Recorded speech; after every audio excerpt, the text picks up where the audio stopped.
I saw it the day it was released. I'm sure I saw it that Friday because I was waiting for it because I read the Fangoria cover that had Ash with the chainsaw on it, and Stephen King. I have just seen the scariest movie of this decade or whatever because it had played at MeFed or something. That was the news about it. There would be, movies like The Dorm That Dripped Blood or something would get coverage in Fangoria, but they wouldn't go apeshit over it. This they went apeshit over. I think I'd read an interview with Raimi and Tappert before I even saw the movie. So I saw it the day it opened. Boom, and the doors fly off and everything. There was also something else about Evil Dead that made it also kind of particularly cool was, you had to get it. Not everyone could get it. It was cheap.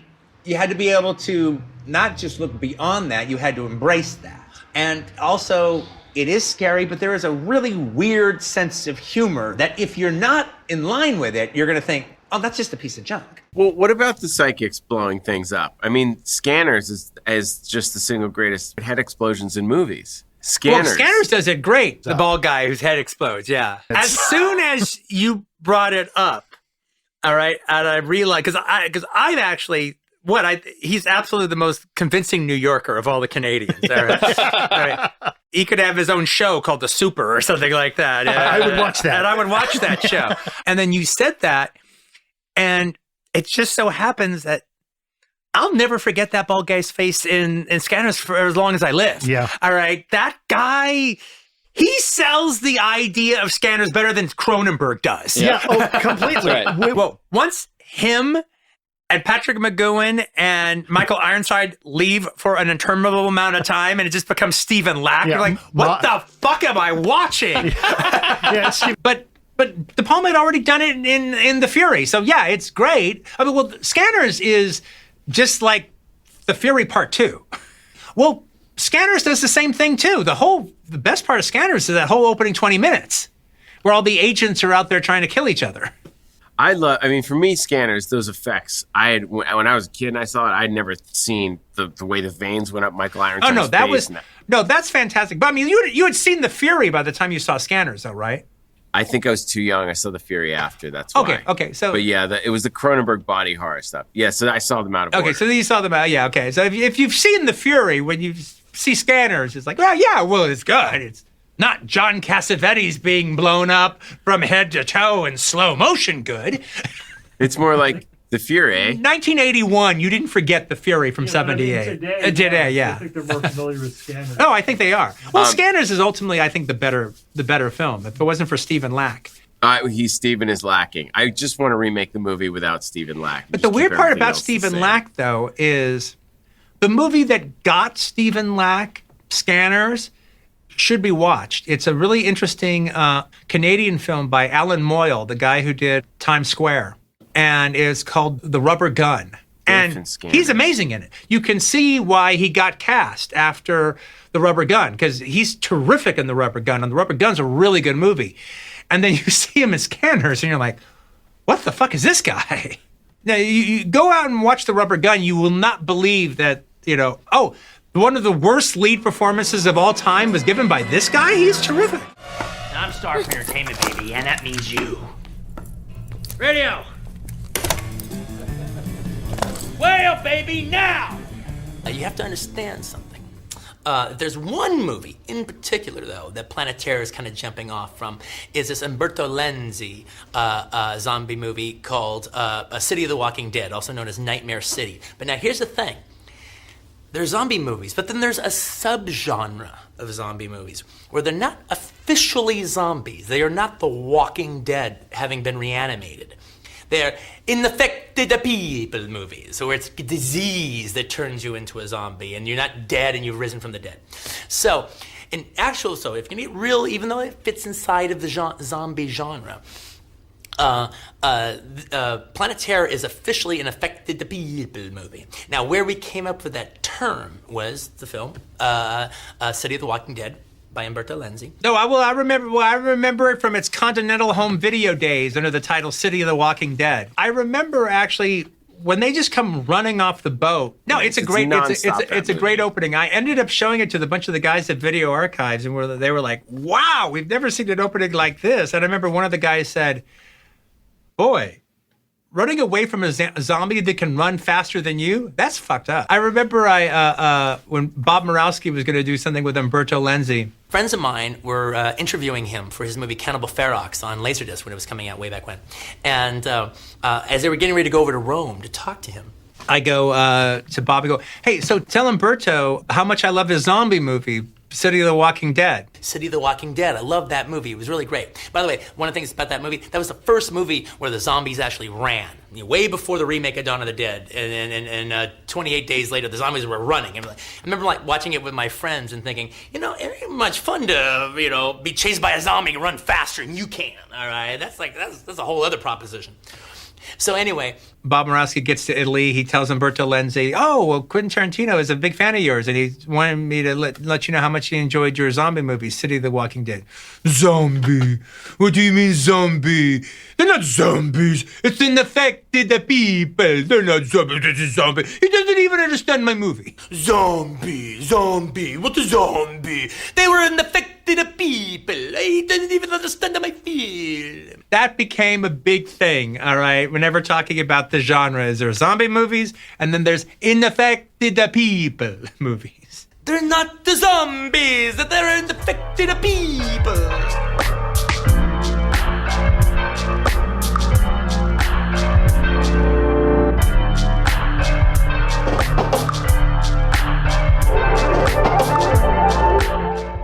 Look, The Shining was shot entirely in Britain. Yeah, I think that seems more American. It's really interesting.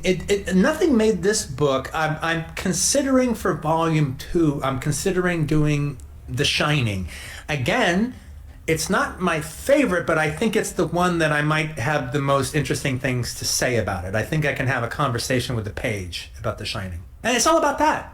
It's all about that. It's all about having it's either all about having a conversation on the page where now I'm finding out about how I really feel as I'm writing, or I do have something really interesting to say and figuring out a way to get to it soon enough.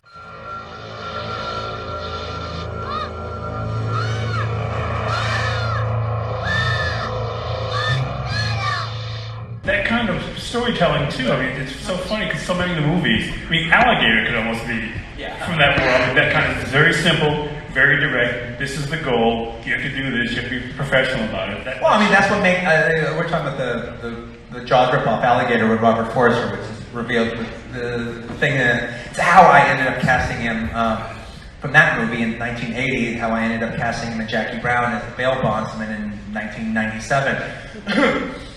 But that was one of the script written by John Sayles, and one of the things about it, though, is, it's a movie about a giant alligator, and it's a Jaws ripoff, but John Sayles is a really terrific writer.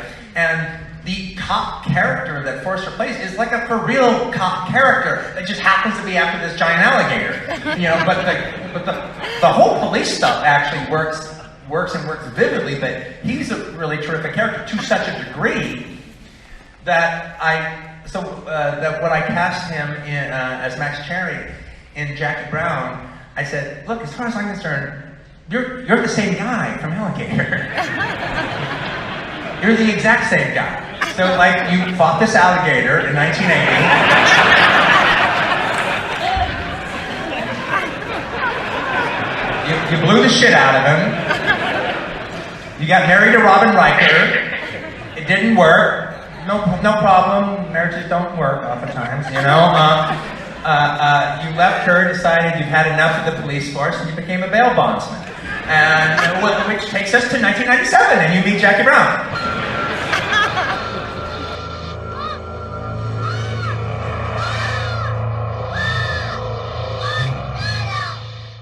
Okay, I just want to very quickly talk about how much I appreciated your essay and reevaluation of Tobe Hooper's The Funhouse from 1981. The cinematography was great. The cinematography is set direction. It's really good. The set direction. What's amazing about it is it manages to be seedy and rickety enough that you buy it as this shitty ass Carnival. Yeah. But it's dynamic enough to hold your attention as the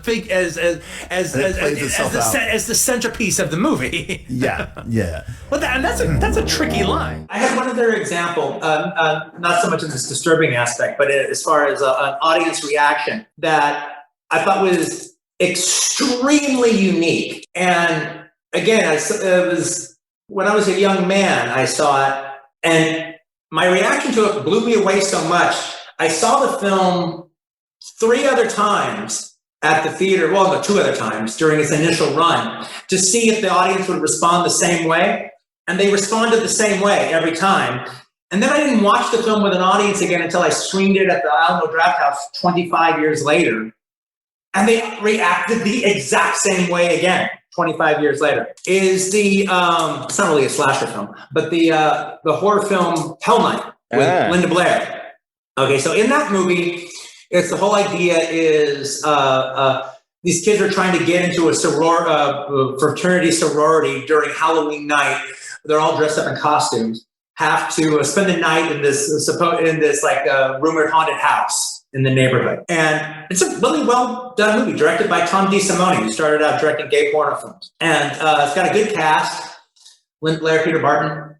Almost everything about the movie actually works really, really well. I really like Kevin Brophy's story of the fucked up family in it. It's got a really good monologue. But the moment that got a response from the audience that, to me, is unique to this day. I've never seen this happen before. Earlier in the film, Peter Barton and Linda Blair are talking to each other, and they're getting to know each other. And Peter Barton's a rich kid, and Linda Blair is from the poor side of town. And she's describing, my dad was a mechanic, and, he owns a garage. And so I was taught to be a mechanic. He taught me how to fix cars. And so, like, when she worked at some version of Tune-Up Masters, fixing, in a muffler shop or something. So she put herself through school by making money as a mechanic.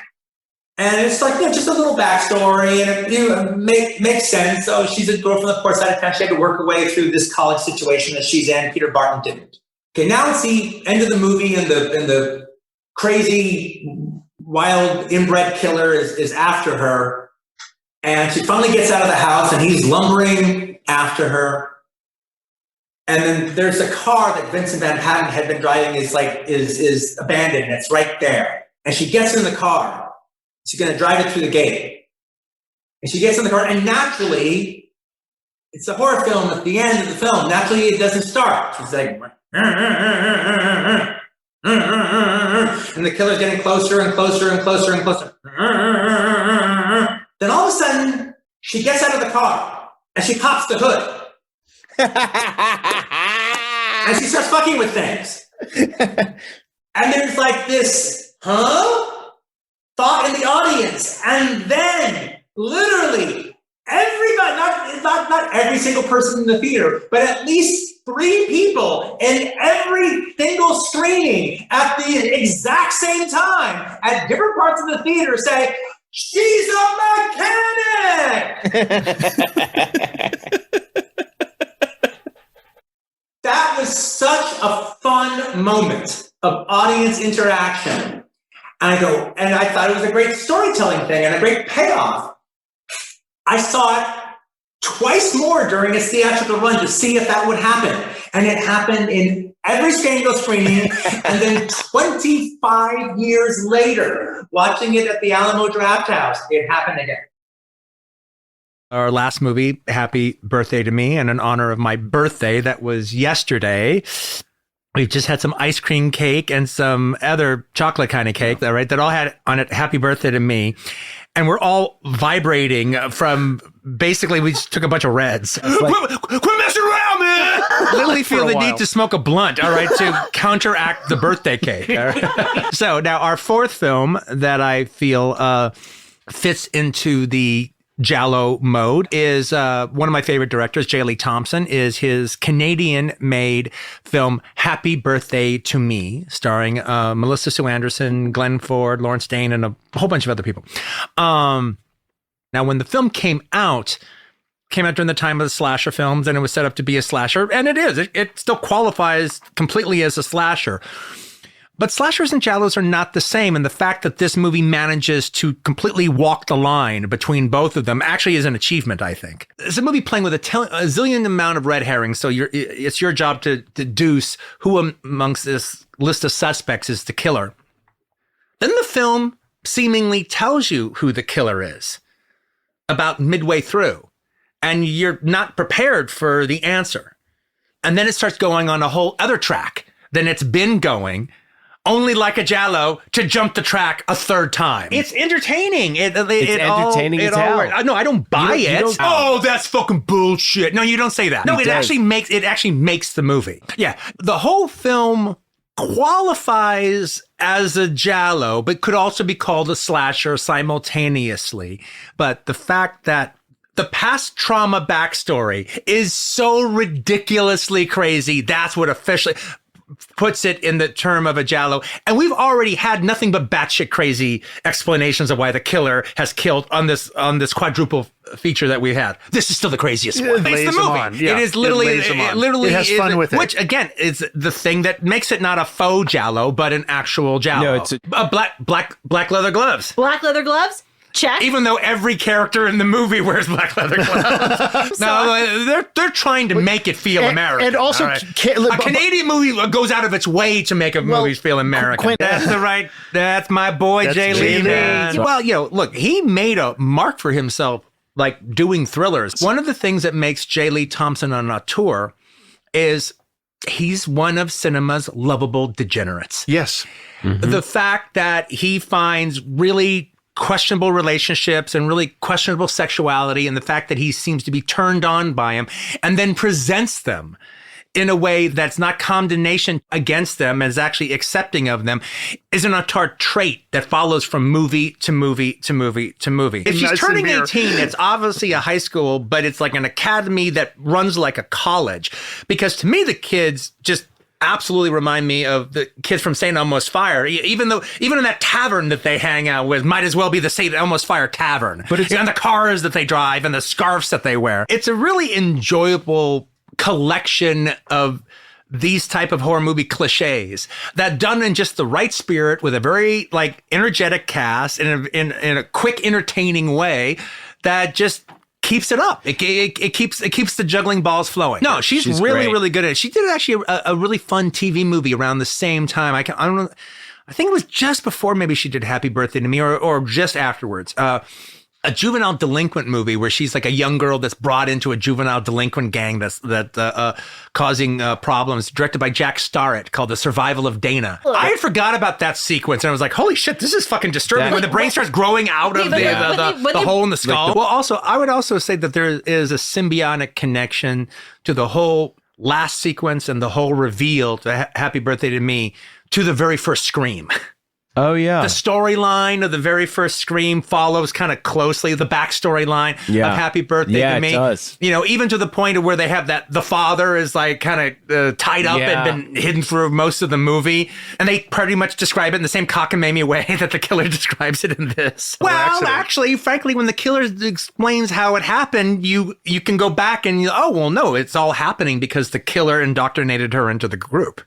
When you go backwards and think about it. Now, okay, but right up there in Giallo land with the ridiculousness of the reveal of the killer and then the crazy story that is backed up by why they're doing all these murders is, again, straight out of an Italian movie.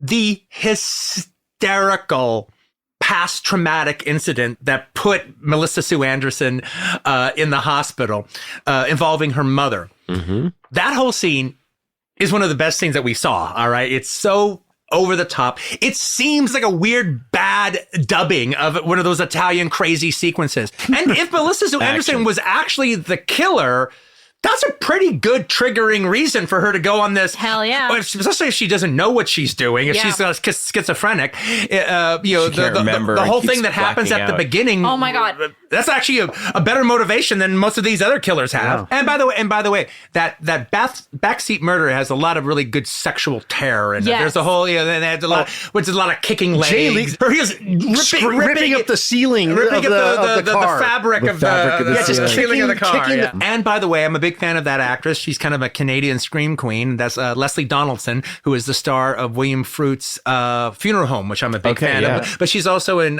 Curtains and a couple of other ones as well. Well, she's smart until she gets 5 feet and stops and starts looking around. Then you're like, and then gets another idiot. 5 feet and stops and starts looking around. We're just waiting for the shish kebab to show up. We couldn't help but mention it, okay? Oh, let's have some peppery beef and then make out. One of my favorite cliches in movies, when they don't show who the killer is, just their lower torso and their shoes walking in there, and you know that they're coming in as the killer, and they're like, oh, wow, it's you. Great to see you. Hey, what's with that knife?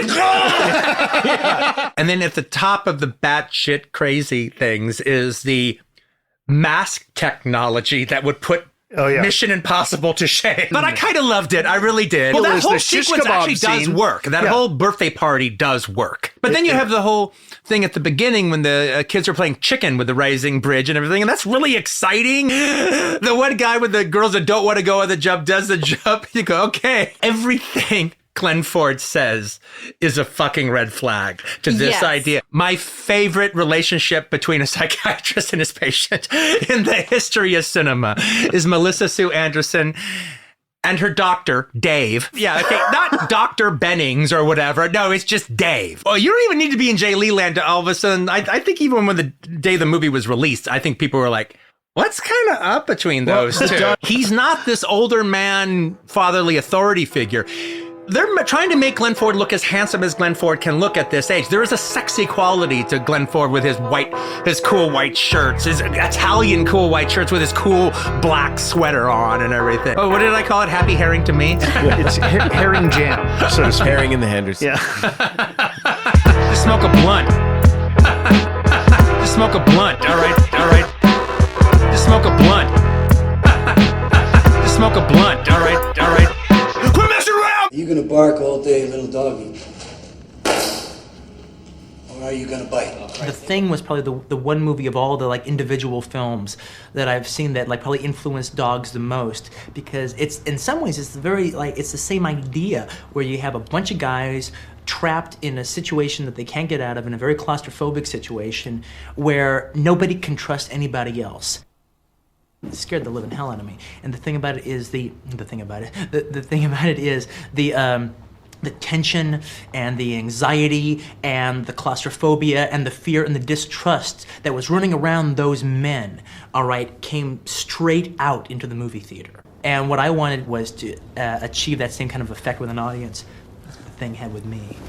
Yeah, you know, a film that actually is a big influence on the film is John Carpenter's remake of The Thing. It's very similar, all right? And I mean, I didn't do anything, like take anything from it, but I wanted to capture that same feeling. In The Thing, you have all these guys trapped in this room, all right? And no one can trust anybody else, and they can't go anywhere else, and they just have to deal with each other, which is exactly the exact same situation in Reservoir Dogs. And what I wanted to achieve is what I felt that film achieved when I first saw it at the theaters, was the tension of those guys in that situation was so great, and there was no release of it because it was so claustrophobic that the only place that tension could go was right out into the audience. And that's how I felt when I was looking at The Thing. And that's what I wanted to achieve in my movie. The thing about it was, actually, one of the reasons that The Thing holds a special place in my heart is the idea that I love horror movies. I'm a big horror movie fan. I don't get scared in horror movies. I respond to suspense. I respond to that. But, what's going to happen next? And I can jump by a boo scare, but that's not really terror. I don't get scared in movies. The Thing I got scared in, and I was scared, and it made me want to put it under a microscope about why I was actually frightened during that movie. And I think the reason is this, is because if you know the movie, part of the situation is these men are trapped in this situation in this Arctic research center. And so one or more of them are possibly this thing that's going to devour all of them. And no one knows if you are the guy I've known forever or if you're a thing. Right. And the movie makes the paranoia of that so palpable, so real. It's almost like another character in the movie, just the sheer paranoia of it. But they're trapped in the Antarctic. They're trapped in this shelter. And so the paranoia is bouncing off of the four walls, bouncing, the fear, the paranoia, bouncing, until it has nowhere to go except through the fourth wall into the audience. And I started feeling exactly like they felt. Music time's over. If there's one movie that probably is the one that is most similar in its own way, I guess via the mise en scène and the tone of the film, it would probably be The Thing. But that's interesting because there's a Reservoir Dogs quality to this film, but Reservoir Dogs, The Thing was a big influence on Reservoir Dogs, and I mean there's obviously aspects about it that are similar. Kurt Russell is one of the stars. Morricone does the soundtrack, and there's the snow. Those are big elements, but those are what they are. The real elements that I think what the Carpenter's The Thing has to do with my film is the fact that they're both studies of paranoia. None of the characters can trust the other characters, but yet they're trapped together because they can't leave because of the harsh elements. And it's basically what happens as they try to deal with each other. And not only that, though, there is another aspect. I defined it when I saw The Thing, and I tried it in Reservoir Dogs, and I tried it in this movie, where, to me, the paranoia in The Thing was so thick, and it was so bottled up in that shelter, that the paranoia bounced on the walls throughout the movie until it had nowhere else to go but through the fourth wall and into the audience. That's what I hope that I share with The Thing more than anything else.